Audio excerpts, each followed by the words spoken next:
This week on Wealth Track, how you can win in what one of our guests calls a loser's game, the stock market, and how you can protect yourself from financial peril. These two wise men of Wall Street have skillfully navigated many financial storms. We revisit the late, great Peter Bernstein, a renowned expert on risk, and Charles Ellis on timeless investment strategies. Next on Consuelo Mack Wealth Track.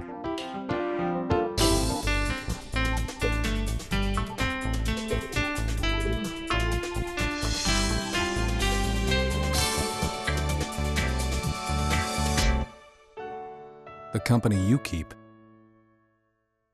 is also the company we keep. Together, we help provide a lifetime of guaranteed income and investment solutions. Did you know you can take Wealth Track with you? You can watch full episodes, you can watch the highlights, or read the newsletters, whenever, wherever. Let me show you how. In your web browser, type in m.wealthtrack.com. That's it. So join Wealth Track whenever and wherever you can.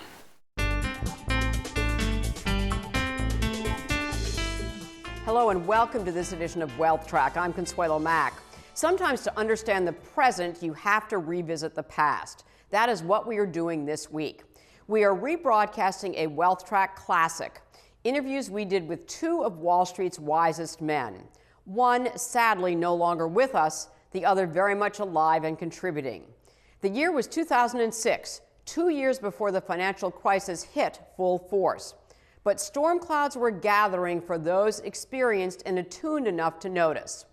One of those was Peter Bernstein, universally considered to be the authority on risk. He was an economist, money manager, seminal financial thinker, historian, and author of many books, including the bestseller Against the Gods, The Remarkable Story of Risk.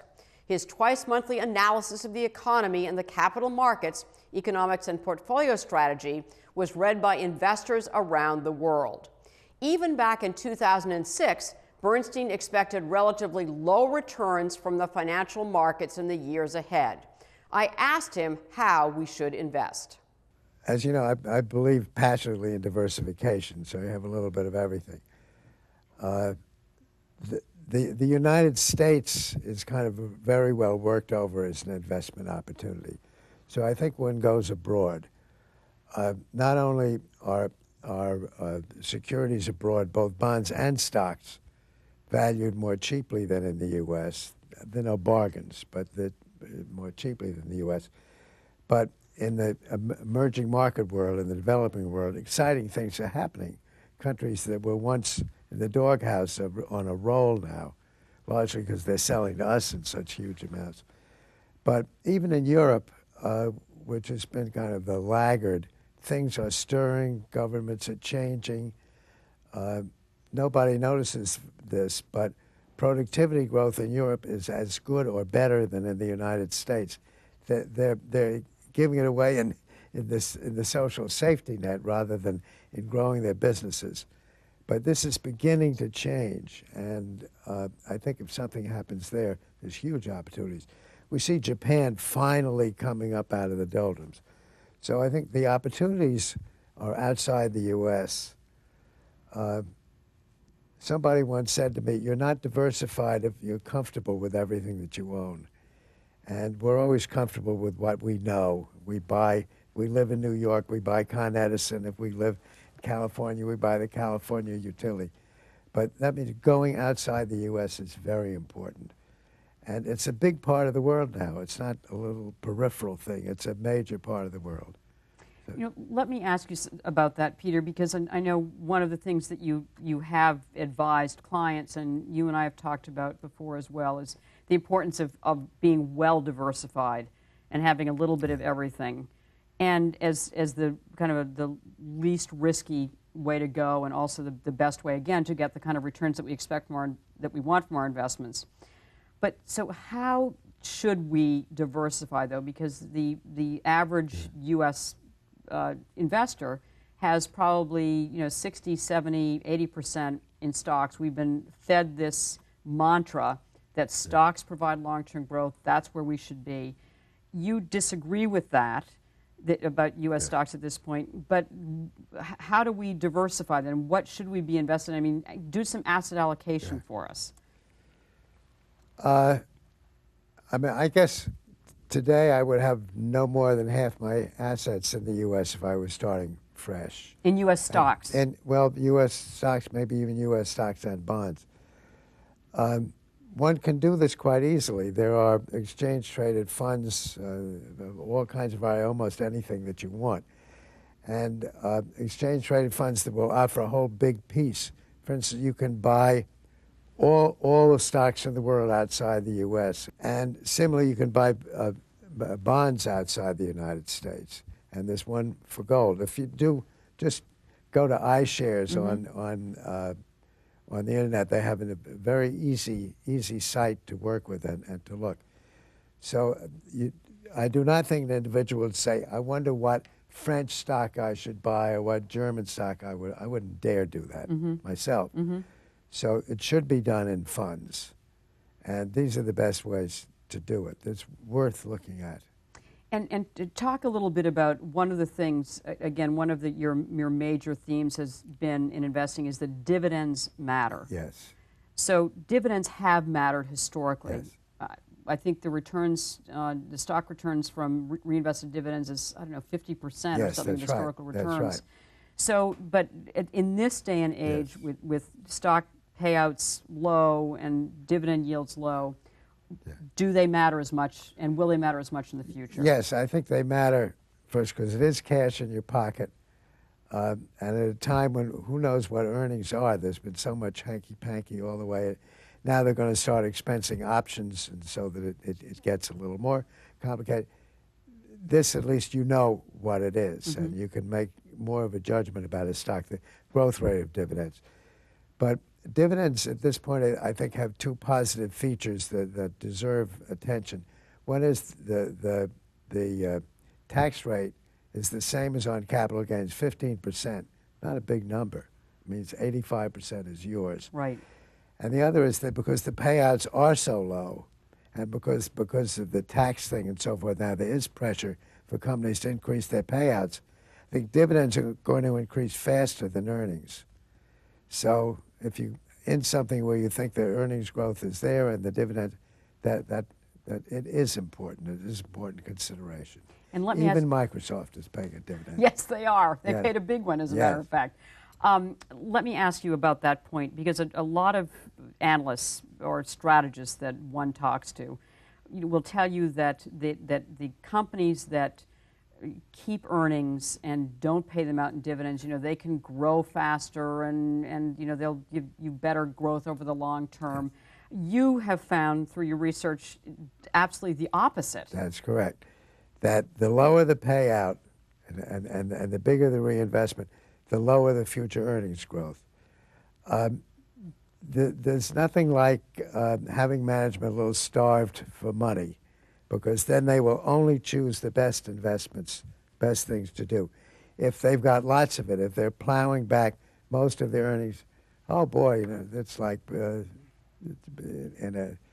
I've forgotten the metaphor, but they could just pick anything. So that they will be making less than optimal investments because they have so much money. That's how it works. Management like to have money. They like to be expansive. They like to add the power. And there's more discipline when there isn't as much. This is a lot about the whole buyout business in the 1980s was about. Corporations accumulating too much cash and not using it properly. The companies that have to go into debt in order to expand will be much more careful about what they do, much more selective in what they invest in. That's very important. A couple of more questions. You wrote a book about the history of risk. Yeah. What, when you and I have talked, you are actually, it strikes me that you're an optimist. Yeah, I really. And why, given the risks that all of us toss and turn about every night, why are you essentially an optimist? I'm an optimist about the U.S., but I'm an optimist because problems do get solved. Maybe not one day you wake up and everything is back in order, but it takes an awful lot to crush a system as vital, in many ways as flexible as the U.S. economy. We went through in 2000 when the bubble burst. I mean, the bottom really dropped out of NASDAQ, and a big drop in the U.S. market too. And worried about bankruptcies, and people were saying that the derivatives were going to pull a whole house. Nothing bad happened, really. I mean, Enron, all of the scandals, those companies disappeared. We kept right on going. Now this Refco, an enormous, really terrible failure, it's a ripple. So there's a lot of resilience. There's a lot of youth in this country, a lot of new people coming in who want to be part of it. Sure, I'm an optimist. So one last question, and what is for individual investors, for successful long-term investing, what should our philosophy be? I mean, what should our mantra be? What should our approach be to really take advantage of the vitality that you see in the capital markets? Well, the vitality, vitality you get in the equity markets. I mean, no question about it. You must be there. All the scare stories about what might happen and so forth, you should still have some money in the equity markets. This is essential. And as I say, I think big things outside the U.S. also. I am, since I don't like stock picking and I'm not very good at it, a big believer in funds rather than in trying to do it yourself. And although this occurred to me the other day, the mutual fund industry has been criticized because their returns aren't good enough and so on. How much worse the people who were in mutual funds may be disappointed with what happened. But if they'd managed that money themselves, I know they would have done worse. So this may not be divine and perfect, but it's better than doing it yourself. Worth the cost. Peter Bernstein, thank you so much for you. your time Thank you. and your just brilliance. Thanks for sharing it with us. Thank you.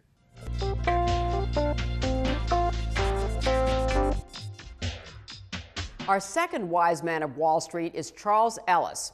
Charlie is the founder and former managing partner of the international consulting firm Greenwich Associates, from which he advised the world's leading financial firms on strategy for decades. He's found time to author 15 books, including Winning the Loser's Game, Timeless Strategies for Successful Investing.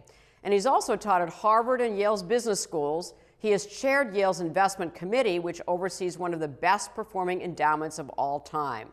I talked to Charlie about why he thinks Wall Street is a loser's game for most individuals. Active investing is the loser's game. And the reason I call it a loser's game is the outcome is determined not by the winner, but by the loser. And I like to use the analogy of tennis. The way some people play tennis, the winners with 120-mile-an-hour serves and brilliant shots at net and terrific placement, they win points. Game I play, we lose points. And who will come out ahead is determined by the person who loses the most points, makes the other person the winner. And if you're in a loser's game, it's important to know the right ways to play that game. I'll give you another illustration. Teenage driving is a loser's game. The kids all think if they're really good with their steering, if they really take off when the light changes, if they're clever about finding ways to bob and weave in and around traffic, that's great. But as the father of a teenage driver, or the mother of a teenage driver, what do you really care about? Only one thing: no serious accidents. No serious accidents. Your kid is a great driver. And if it's my kid that's driving your daughter, and my kid has no accidents, you're very glad to have your daughter in my car. Same thing with investing. Active investing is the outcome is driven by the behavior of the person that winds up, for all they're trying to get it right, trying to win, trying to get ahead, they wind up doing themselves more harm than good, and the net result is they lose relative to the market. Why is that? What is it that individual investors do in trying to manage their portfolios that puts them in the losers category? And you know, who are the winners, number one, and define what you mean by winning in the market? Well, to me, winning in the market is truly getting the results you really, really want that are right for you over the long, long, long term. And I think of investing much more like marriages, and most people who are active investors are doing more dating. And I have nothing against dating, but great relationships will be developed only by having a marital commitment and working together to have something of real importance take place. And I think anybody who's been married understands there's a real difference, and none of us who are married want to go back to dating. Same way of investing. If you will think carefully about what are your real long-term objectives and find a way to articulate those objectives, you can then find investments that match with what you're trying to accomplish. And you'll be relatively happy all the time, and over the long term, you'll be very happy. So when I think about objectives, you're talking about more than just, I want to make money in the market. So you're talking about really establish an investment philosophy and discipline is key, and then going out and seeking out the investments that will fulfill those goals. True. Is that right? You know, most of us, our first objective is to not lose. Actually, What Mark Twain used to call return of the money, and then return on the money is a secondary thing. so that should be our first objective, is not to lose as opposed to win, which Yeah. is the way most people go about it. All right. Because we're human beings, we do a whole bunch of stuff that is now in the field of economics being described as behavioral economics. We do crazy things that are not in our best interest. But that's who we are. So might as well accept that that's who we are and find a way to live with who we are. Those of us who get nervous when prices are coming down ought to study. You know, when prices are coming down, they're less costly. You can buy more value for less money. This is actually, although you're uncomfortable, it's good news. And those of us who get excited about, look, my stock is going up, it's really going up. Well, yes, that's right. But Charlie, in the long run, if it's gone way up, what's the destiny? The destiny is it's going to come back to its average long-term value to price relationship. It probably will come down. So it's not necessarily good news for you that the stock has gone way up in price if you're a long-term investor. And I'm only interested in being a long-term investor. So for long-term investors, you are a big proponent of index funds versus actively managed funds. I am. Why? Why index funds? Because Why the data, just go with the market? The data shows over and over and over again that most all active managed funds underperform the index, a sensible index. Now, if you're a small cap value manager, active, the right index to compare against is a small cap value index, not a high growth, high price index. So you have to choose your index. But if you choose the right and fair index, 75 to 80% of the active managers over every 10-year period underperform. Plus, and this is worth keeping in mind, you have higher taxes because the turnover is pretty rapid, and so you're getting short-term taxes as well as more frequent long-term taxes. Index funds don't do much, so they don't have much taxes. And the combination of low fees, low taxes, and low errors, index funds keep coming out with a better result. There are tons of index funds being created as we speak. The exchange-traded funds, which are index funds that trade like stocks, I feel like there's one being created every day practically. How do you pick the best index fund, number one, and what kind of diversification should you have in your index fund portfolio? Again, thinking as a long-term investor. Well, you're asking me several different questions Yes, all at the same time, so I'll try to pick it up. Now, first thing in index funds, you want to be with a highly reputable index fund manager who is specialized in this field, has become proficient at it, because if you're really good at doing index fund management in your trading activities, you'll be a little bit less costly than anybody else. So Second, names Vanguard, for instance. Vanguard, with whom I'm associated because I'm a director. Right. I became a director because I so admire the work that they do. It's not the other way around. But they do a great job. Second would be that the fees are low. It's really upsetting to me. And again, I'm back to Vanguard. They've got a low fee strategy towards life and their concept of value delivered service to investors. A low fee of 10 basis points, you get to some index funds, exactly the same index fund. Not 10 basis points, but 100 basis points. And you'll never get that money back. And you're not getting anything for it. You're just paying up for nothing. So don't pay them basically, and those costs can really add up over time. Over the long, long period, they do add up. So second part of that question, asset allocation, very important, right, for long-term investment results? Yes, if you think about your children or grandchildren or the people that you love and care about the most, and you said, okay, I could give them the ability to pick stocks really well, or I could give them the ability to pick managers really well, or I could give them the ability to know which kinds of stocks to be investing in, or whether to go international or go emerging markets or go large cap or go small cap, or I could help them get the asset mix right. And I said, okay, those are 5 different decisions. I could get only one of them they're going to get right. The others, they'll get an average experience. Which one would you choose? Absolutely, asset mix. If you get the asset mix right, you'd have to make a major mistake to get anything negative, to get a bad result in the whole. To get the asset mix right, most everything else can take care of itself. Get the asset mix wrong, you don't have a chance. How do you get the asset mix right? First, understand who you are and understand what the money's purpose is in your life. If you're a very wealthy person, you're probably investing for philanthropic institutions that you're going to give money to, or your grandchildren and their children's children. Think about it that way, you'll probably be entirely involved in equity investing. If, on the other hand, you have a modest amount of savings, maybe it's in your 401k plan, maybe it's in your own investment account, and it's probably enough to make it through your life with financial security, then you should be more protective. If, as a human being, you just do like stability, you don't like the ups and downs of the market, accept who you are and behave accordingly. Final question, actively managed funds, which many investors follow slavishly. How do you handle the actively managed funds? Do you invest in them at all? Under what circumstances? What percentage of your portfolio should you put with an active portfolio manager? The last question about what percentage, that's a matter of personal judgment.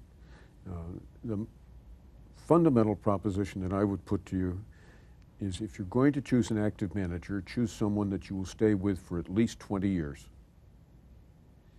If you're going to stay with a manager for 20 years, you're not going to choose because of their recent performance. You won't choose because of the stocks they own now. Those will all be replaced. You won't choose because of the individual fund manager. He or she will be replaced. You will choose character or culture or the value set of the organization. And as you know, and if I just slip in, I think there's one such organization. They manage the American funds. It's called the Capital Group Companies. And I wrote a book about it because I wanted to understand why were they so able over every long time period to outperform and compete so successfully. And I believe they understand how to manage professionals in such an effective way that they will achieve very substantial results. So if you wanted to tease me a little bit, my wife owns the American funds and I own the Vanguard index funds, and we get along fine.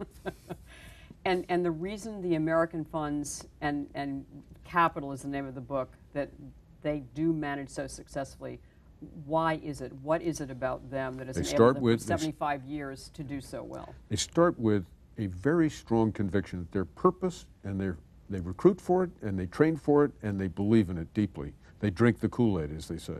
Their purpose is to serve the individual investor. Full stop. It is not to make money for the people who are working there, to make money for the owners. That is not their objective. Their objective is to serve the investor.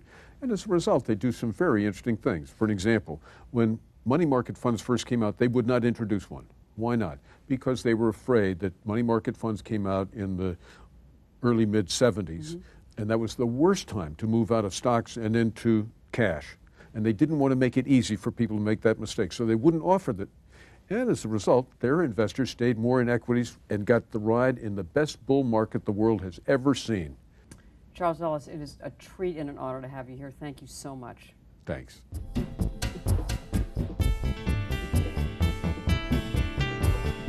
At the conclusion of every Wealth Track, we try to leave you with one suggestion to help you build and protect your wealth over the long term. This week's action point is put the power of dividends to work in your portfolio. Over the last 8 decades, dividends have accounted for more than 40% of the total return of the stock market. How do you invest in dividend-paying stocks? Well, obviously, you can buy companies that have a history of paying and increasing dividends year after year. As a matter of fact, Standard & Poor's publishes a list of what they call their dividend aristocrats, stocks with a 25-year history of increasing dividends. Now, if you prefer mutual funds, you can buy an equity income fund or an ETF, such as the Morningstar recommended Vanguard Dividend Appreciation ETF. The symbol is VIG. The key to getting maximum returns from any of these investments is by reinvesting the dividends, thereby unleashing the power of compounding over time. And that concludes this edition of Wealth Track. Next week, we'll be discussing how to maximize your benefits from Social Security with retirement income guru Mary Beth Franklin. It turns out that timing is everything. Thanks for watching, and make the week ahead a profitable and a productive one.